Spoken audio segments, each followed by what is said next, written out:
So you saw me with the balled up piece of dough, like this.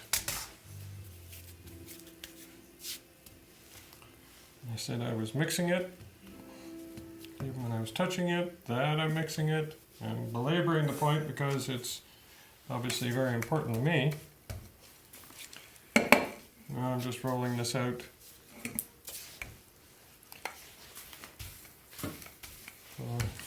Pie shell.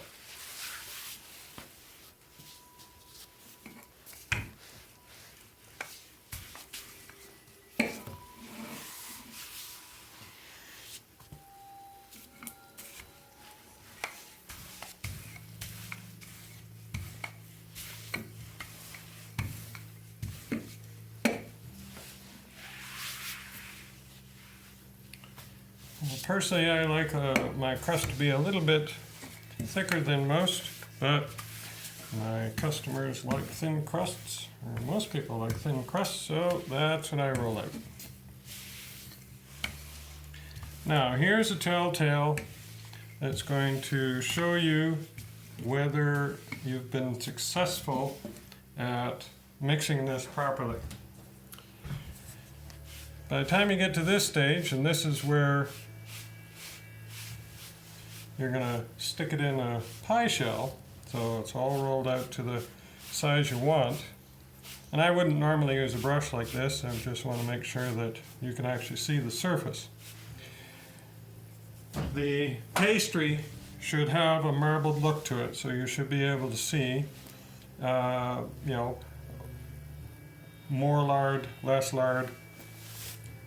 Even here where it looks like it's just solid lard, it isn't. There's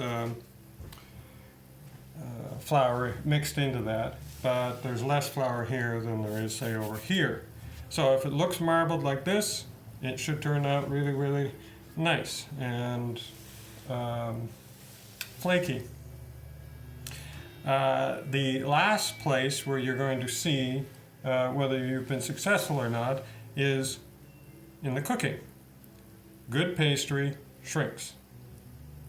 You have to account for that too. But good pastry shrinks. Why? Well, because you have places where there's a lot of lard, it melts out, your pastry shrinks. So I'm not sure if that's going to show up. Let me see if I... Oh yeah. So you can see the marbling throughout, over here, where I was showing you. That's a good pastry, and you'll have a nice flaky crust from the result of this.